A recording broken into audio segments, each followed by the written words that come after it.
السلام علیک یا ابا عبداللہ وعلی الارواح التي حلت بفنائک۔ آج حضرت عباس کا تذکرہ کرنا ہے۔ 9 محرم ہے۔ تمام افراد کو امام حسین نے اپنے خیام میں جمع کیا ہے۔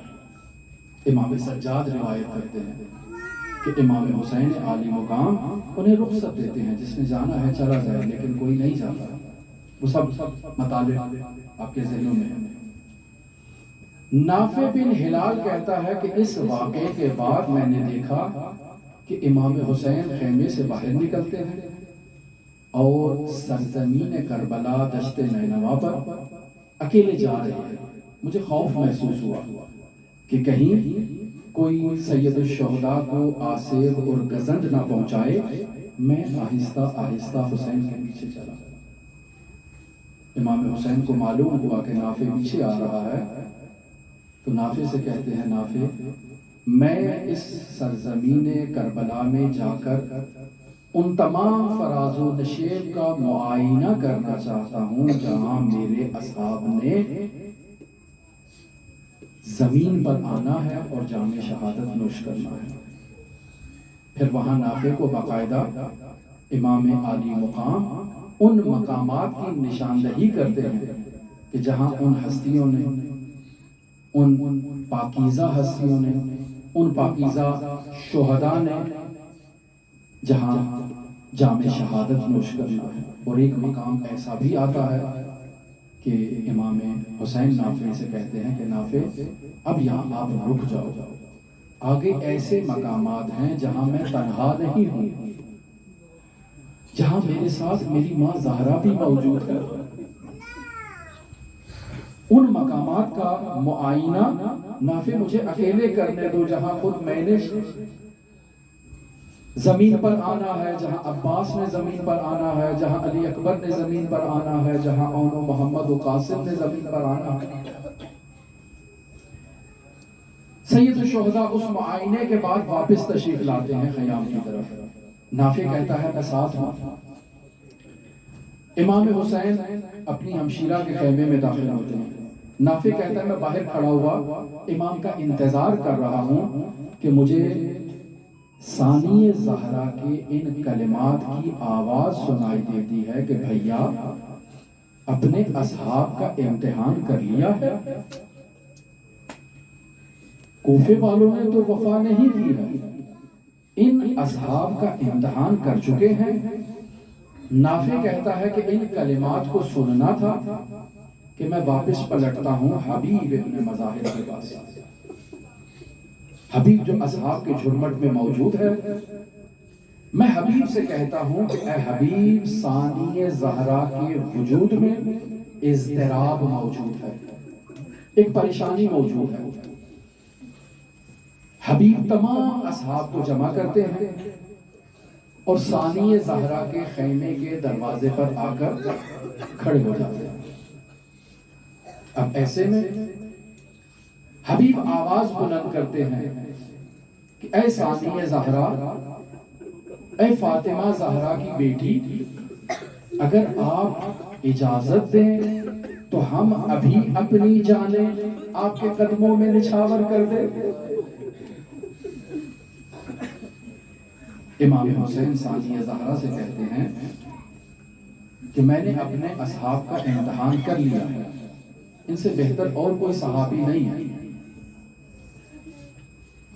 اب آگے کا مرحلہ آتا ہے اور امام حسین عالی مقام ان تمام مراحل سے اپنے اصحاب کو عبور دیتے ہیں اور صبح روز عاشور آ جاتا ہے۔ حضرت عباس اپنی سواری پر سوار ہیں اور خیام کا پہرا دے رہے ہیں، خیام کے گرد چکر لگا رہے ہیں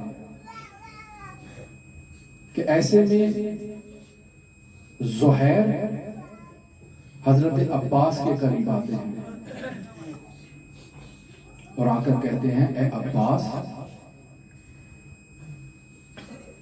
کیا آپ کو معلوم ہے علی نے آپ کی ماں سے شادی کیوں کی تھی؟ اجرکم اللہ، اجرکم اللہ۔ عباس کیا آپ کو معلوم ہے کہ علی نے آپ کی ماں فاطمہ سے شادی کیوں کی تھی؟ وہ مشہور روایت کہ امیر المؤمنین نے عقیل سے کہا کہ عقیل عرب کے شجاع ترین خاندان سے ایک دوشیزہ کا انتخاب کرو جس سے مجھے کربلا کے لیے سرمایہ درکار، جو کربلا میں میرے حسین کا حامی و ناصر ہو۔ تو عقیل نے کہا کہ علی آپ فاطمہ کلابیہ سے ازدواج کریں اور شادی کریں۔ یہ شادی ہو گئی، اور جب حضرت عباس کی پیدائش ہوتی ہے، ولادت ہوتی ہے، اور حضرت عباس کو امیر المؤمنین کے ہاتھوں میں دیا جاتا ہے، تو عباس کو دیکھتے ہی امیر المؤمنین زار و قطار گریہ کرنے لگے۔ اجرکم اللہ، اجرکم اللہ۔ عباس کو دیکھتے ہی امیر المؤمنین زار و قطار رونے لگے، عباس کے بازوؤں کا بوسہ دینے لگے کہ ان بازوؤں نے کربلا کے میدان میں شہید ہو جانا ہے۔ اور جب 21 رمضان کا وہ وقت آیا جب حضرت سید الاوصیاء اس دنیا سے مفارقت اختیار کرنے والے تھے، تو عباس کو اپنے پاس بلایا، عباس کو اپنے سینے سے لگایا اور ایک وصیت کی، بیٹا عباس، 10 محرم کو جب تم علقمہ پہ جاؤ تو عباس کہیں ایسا نہ ہو تم پانی پی لو اور حسین پیاسا لگے۔ اجرکم اللہ، اجرکم اللہ۔ آپ کی آوازیں بلند ہوئی، امام صادق آپ سے راضی ہوئے۔ امام صادق فرماتے ہیں نا کہ اے میرے پروردگار، ان آوازوں پر اپنا رحم فرما کہ التی کانت لنا، جو آوازیں ہمارے لیے اٹھتی ہیں۔ آج کا دن آوازیں اٹھانے کے لیے ہے، آج کا دن آوازیں آزاد کرنے کے لیے ہے۔ حضرت عباس کی مظلومیت اور مصیبت کوئی معمولی مظلومیت اور مصیبت نہیں ہے، اور ہماری روش ہے کہ ہم مصیبت کو پڑھتے ہیں تو کسی ہستی کی نیابت کرتے ہیں۔ آج کی مصیبت کو پڑھنے کے لیے امیر المؤمنین کی نیابت کو مد نظر رکھا گیا ہے۔ علی ابن ابی طالب کی جانب سے ان کے بیٹے، ان کے لخت جگر عباس کی مصیبت کو میں پڑھتا ہوں۔ آپ اگر حوصلہ رکھتے ہیں تو عباس کی ماں کی طرف سے اس مصیبت کو سننے کی کوشش کریں۔ اجرکم اللہ۔ نائب کریں، نائب بنے عباس کی ماں کا، فاطمہ ام البنین۔ بہت محبت ہے اپنے بیٹوں سے فاطمہ کو، بہت محبت ہے۔ عاشور کے بعد فاطمہ ام البنین قبرستان مدینہ میں زار و قطار رویا کرتی تھی اور اپنے بیٹوں پر عزاداری کیا کرتی تھی۔ ایسے مسائل پڑھا کرتی تھی کہ مروان ملعون بھی زار و قطار روتا تھا۔ ام البنین کہتی ہیں میں کیسے یقین کر لوں کہ میرا بیٹا عباس مارا گیا، لیکن جب مجھے خبر دی جاتی ہے کہ زینب کے سر سے چادر چھن گئی، حسین ابن علی کو دشت نینوا میں بے دردی کے ساتھ ذبح کر دیا گیا، زین العابدین کو زنجیریں پہنائی گئیں، اکبر کے سینے میں برچھی لگی، تو مجھے یقین ہو جاتا ہے کہ میرا عباس اب اس دنیا میں نہیں رہا۔ پھر ام البنین کہتی ہیں کہ میرے بیٹے کے ہاتھ میں ابھی تلوار نہ تھی، صرف نیزہ تھا، اگر عباس کے ہاتھ میں تلوار ہوتی تو پھر تو مجھے بتاتے کہ کوئی عباس کے مقابلے میں کیسے کھڑا ہوتا. روز عاشور ہے، حضرت عباس خیام کی حفاظت کر رہے ہیں کہ زہیر بن کین آتا ہے اور کہتا ہے عباس. پس منظر معلوم ہو گیا نا کہ عباس کون ہے اور زہیر کیا کہنا چاہ رہا ہے. عباس تمہیں معلوم ہے کہ علی نے فاطمہ سے شادی کیوں کی تھی؟ عباس بھی سمجھ گئے کہ زہیر کیا کہنا چاہتا ہے. عباس کو جلال آیا، ایسی انگڑائی لی کہ رکابیں رہوار کی ٹوٹ گئی. عباس کہ جن کے بارے میں تاریخ نویس لکھتے ہیں کہ ایسے شجاع تھے، ایسے تو خوبصورت تھے، ایسے تو ان کا بلند ترین قد و قامت تھی کہ ہر کوئی انہیں دیکھ کر غیبتے میں مبتلا ہو جاتا تھا. اجرکم اللہ، اجرکم اللہ. ہر کوئی انہیں دیکھ کر حیران و پریشان اور غیبتے میں مبتلا ہو جاتا تھا.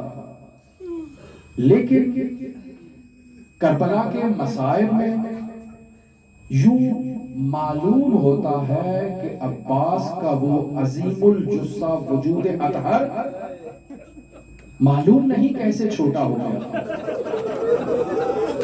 اجرکم اللہ، اجرکم اللہ.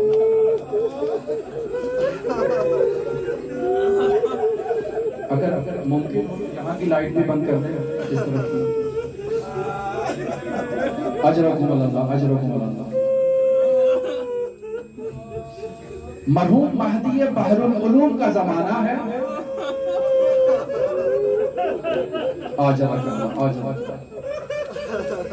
مرحوم مہدی بحر العلوم کا زمانہ ہے. خبر دی جاتی ہے کہ عباس ابن علی کی قبر ایک طرف سے ویران ہو گئی ہے. آئیں مہدی بحر العلوم اس کی تعمیر میں اپنا کردار ادا کریں. وقت کو معین کیا جاتا ہے اور مہدی بحر العلوم اس معمار کو لے کر سرداب میں داخل ہوتے ہیں. مہدی بحر العلوم فقیہ ہیں، عارف ہیں، مجتہد ہیں، لیکن وہ معمار زیادہ علم نہیں رکھتا. لیکن جب قبر عباس کو مشاہدہ کرتا ہے تو مہدی بحر العلوم سے سوال کرتا ہے کہ آقا جان اجازت ہے ایک سوال پوچھ لوں؟ کہا بتاؤ کیا سوال پوچھنا چاہتے ہیں؟ کہا آپ لوگوں کی مجالس عزا میں ہم سنتے آئے ہیں کہ عباس بہت کڑیت جوان تھا، اس کا بہت عظیم قد تھا، لیکن یہاں مجھے قبر بہت چھوٹی دکھائی دے رہی ہے. اجرکم اللہ، اجرکم اللہ. زہرا آپ سے راضی ہوں، عباس کی ماں آپ سے راضی ہوں. اجرکم اللہ.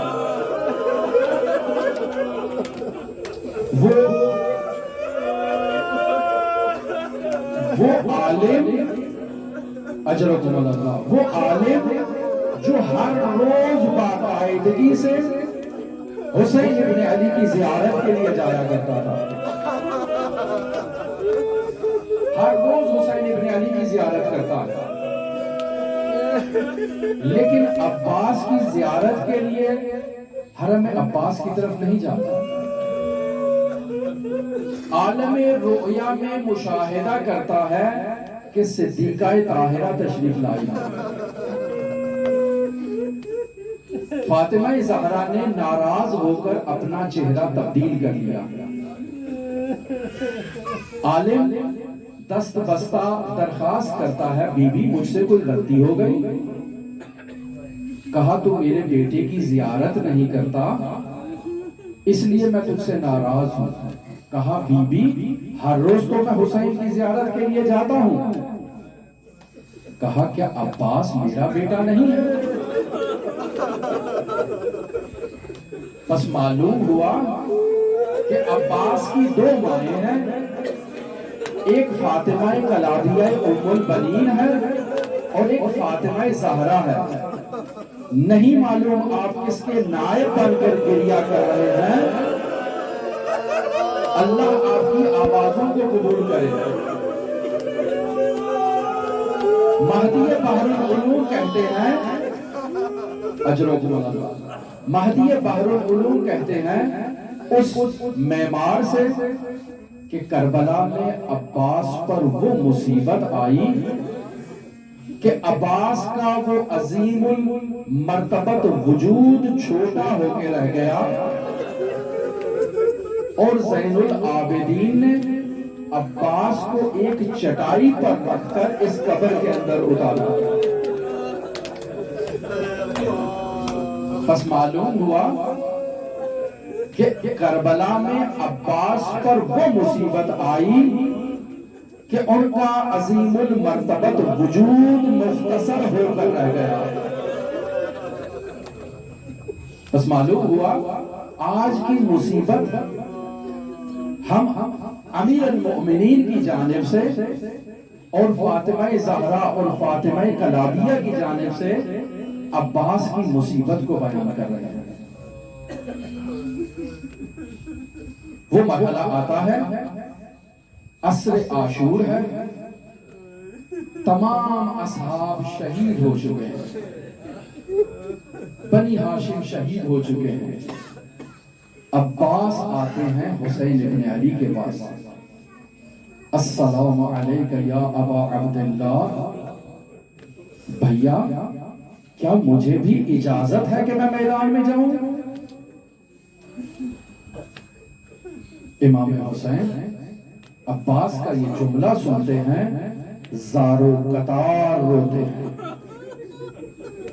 اور اس قدر گریہ فرماتے ہیں کہ راوی بیان کرتا ہے کہ امام حسین کی ریش اطہر اور ریش مبارک ان کے آنسوؤں سے بھیگ جاتی ہے. اس قدر گریہ کرتے ہیں اور پھر عباس سے کہتے ہیں کہ اے عباس آپ تو میرے علمدار ہو. اے عباس آپ تو میری فوج کے سرپرست ہو اور سربراہ ہو. عباس آپ کو کیسے اجازت دے سکتا ہوں؟ اگر آپ کو اجازت دی تو میرا لشکر کہاں جائے گا؟ اب یہاں حضرت نے دائیں دیکھا بائیں دیکھا کوئی لشکر نظر نہ آیا تو مولا سے یقیناً کہا ہوگا کہ مولا وہ لشکر کہاں ہے کہ جس کے لیے آپ مجھے اجازت نہیں دے رہے؟ سب تو قربان ہو چکے. تو یقیناً خیام کے پیچھے سے مقدرات عصمت و طہارت کے گریے کی آواز نے اس بات کی نشاندہی کی کہ امام حسین جس لشکر کی طرف اشارہ کر رہے ہیں وہ پردوں کے اندر چھپی ہوئی بیویاں ہیں کہ جن کی خاطر عباس کو باقی رکھنا چاہتے ہیں. کہا جاؤ جا کر بیویوں سے اجازت لے لو رخصت لے لو. عباس آتے ہیں خیام میں اس زینب سے اس بہن سے اجازت لینے کے لیے تشریف لا رہے ہیں جس کو عباس کے وجود پر بہت ناز تھا. بچپن سے عالمہ غیر معلمہ نے اس بات کو سن رکھا تھا کہ یہ ہستا بستا گھرانہ کربلا میں ویران ہو جاتا ہے. سن رکھا تھا کہ مقدرات عصمت و طہارت کی چادریں چھن جائیں گی. لیکن پھر دل کو ڈھارس دیتی تھی کہ جس کا بھائی عباس ہو اس کو بھلا کون نقصان پہنچا سکتا ہے. اور شب عاشور بھی بیویوں کو یہی تسلی دے رہی تھی کہ اپنے پردوں کا پریشان نہ ہونا. عباس ابھی ہے تمہارے پردوں کا محافظ ہے. لیکن جیسے ہی عباس اجازت لینے کے لیے تشریف لائے زینب نے بیویوں کی طرف رخ کر کے کہا کہ جس ضمانت کا میں کل تذکرہ کر رہی تھی اب وہ ضمانت باقی نہیں ہے بیویوں. پردے کا محافظ اجازت لینے کے لیے آیا ہے۔ اجازت لی مخدرات عصمت و طہارت سے، اور حضرت عباس کو اجازت ملی، سوار ہوئے، آگے بڑھے، اور حسین ابن علی ہیں کہ عباس کے پیچھے جا رہے ہیں۔ عباس کو واپس بلایا، سینے سے لگایا، پھر اجازت دی کہ جاؤ عباس۔ لیکن عباس کو اجازت ایسے نہیں ملی۔ کیسے ملی اجازت؟ وہ حسین ابن علی جو اپنے علمدار کو بھیجنے کے لیے تیار نہیں ہیں، وہ حسین ابن علی جو اپنے لشکر کی حفاظت کے لیے عباس کو بھیجنے کے لیے تیار نہیں ہیں، کیسے راضی ہو گئے؟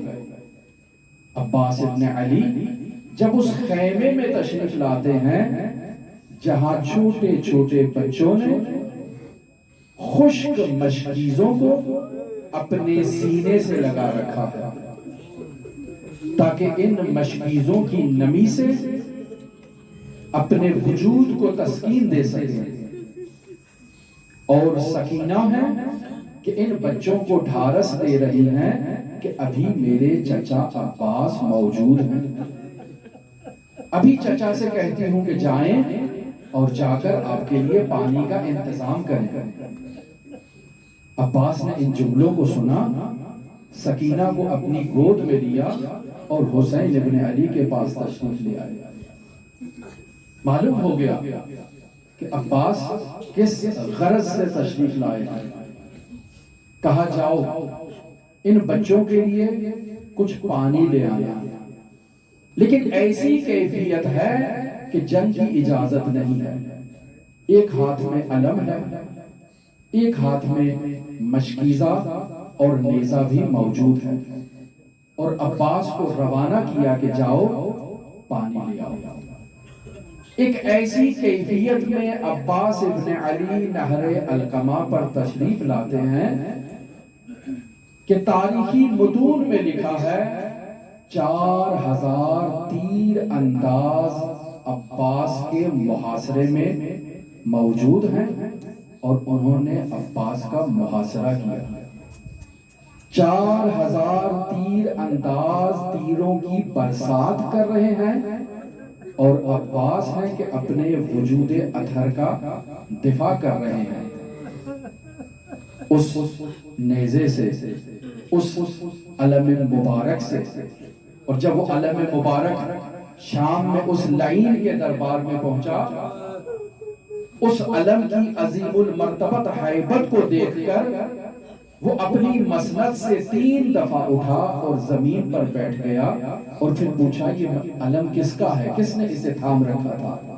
کہ جس علم پہ کہیں کوئی سالم نشان نہیں ہے سوائے اس کے دستے کے، کہ جس دستے سے اس علم کو تھام رکھا تھا، اس کو کس نے تھاما تھا؟ بتایا اس کو عباس ابن علی نے تھام رکھا تھا۔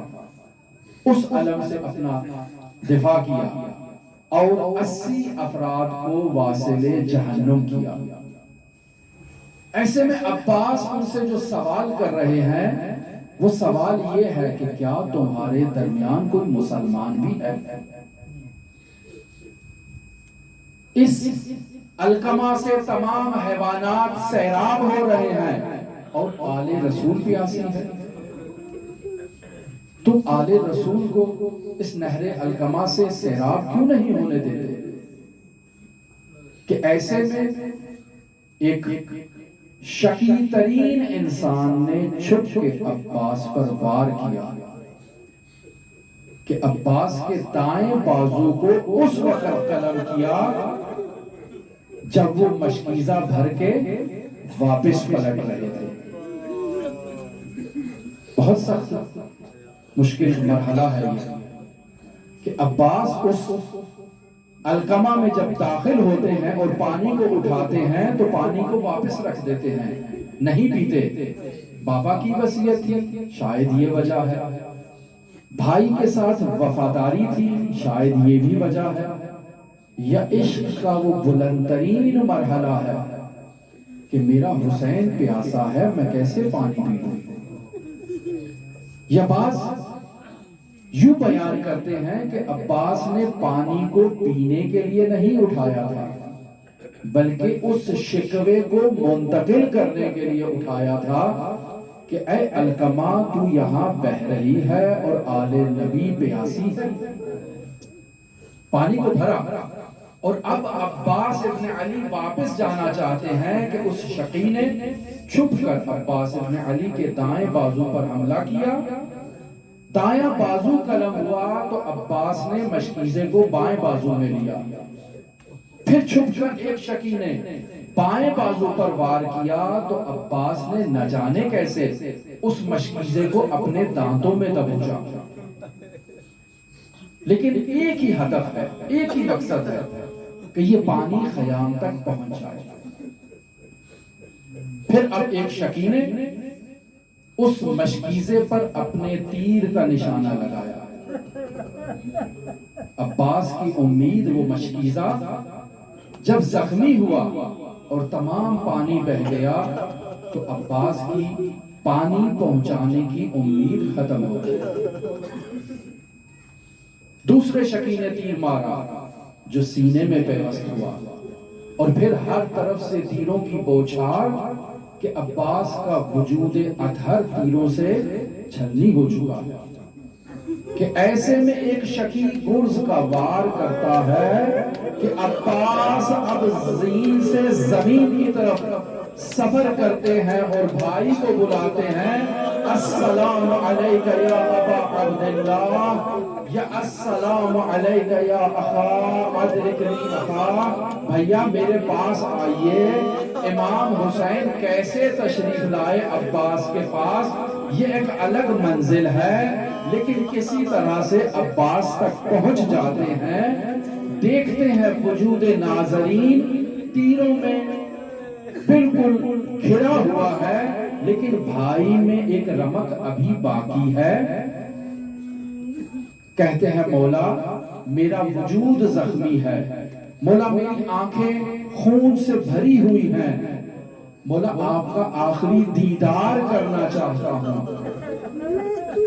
امام حسین نے عباس کے سر اطہر کو اپنے زانوں پر لیا، عباس کی چشمہائے مبارک سے خون کو ہٹایا، عباس کی جیسے ہی جمال انور ابا عبداللہ کی طرف نگاہ پڑی زار و قطار رونے لگے۔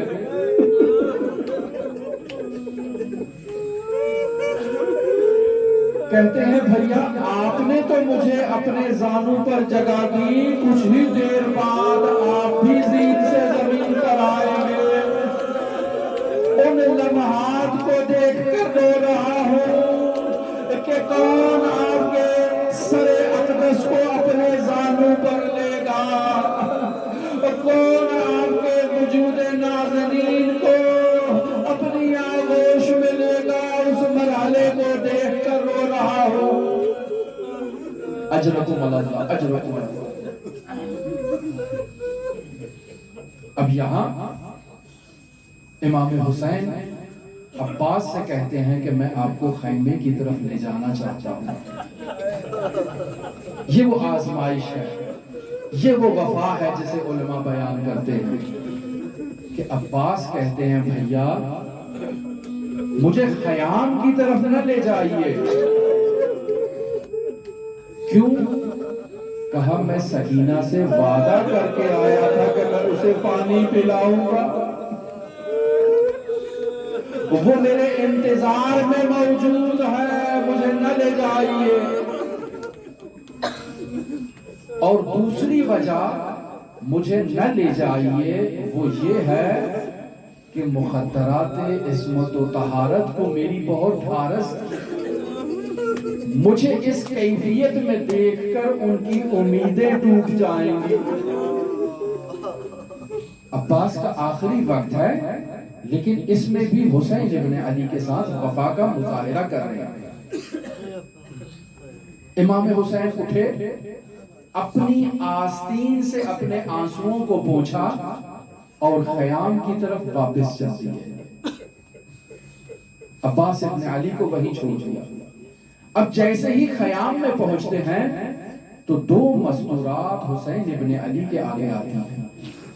سب سے پہلے ایک 4 سالہ بچی ہے جو حسین ابن علی کے رہبار کو تھام کر حسین ابن علی سے سوال کرتی ہے، السلام علیکہ یا ابا عبداللہ، بابا جان کیا آپ کو معلوم ہے میرے چچا عباس کہاں ہے؟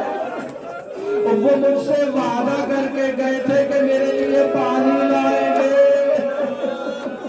لیکن وہ تشریف نہیں لائے، آپ کو معلوم ہے کہاں ہے؟ امام حسین نے خبر دی کہ سکینہ، تمہارے چچا عباس اس دنیا سے رخصت ہو چکے، اور وہ جنت میں پہنچ چکے ہیں۔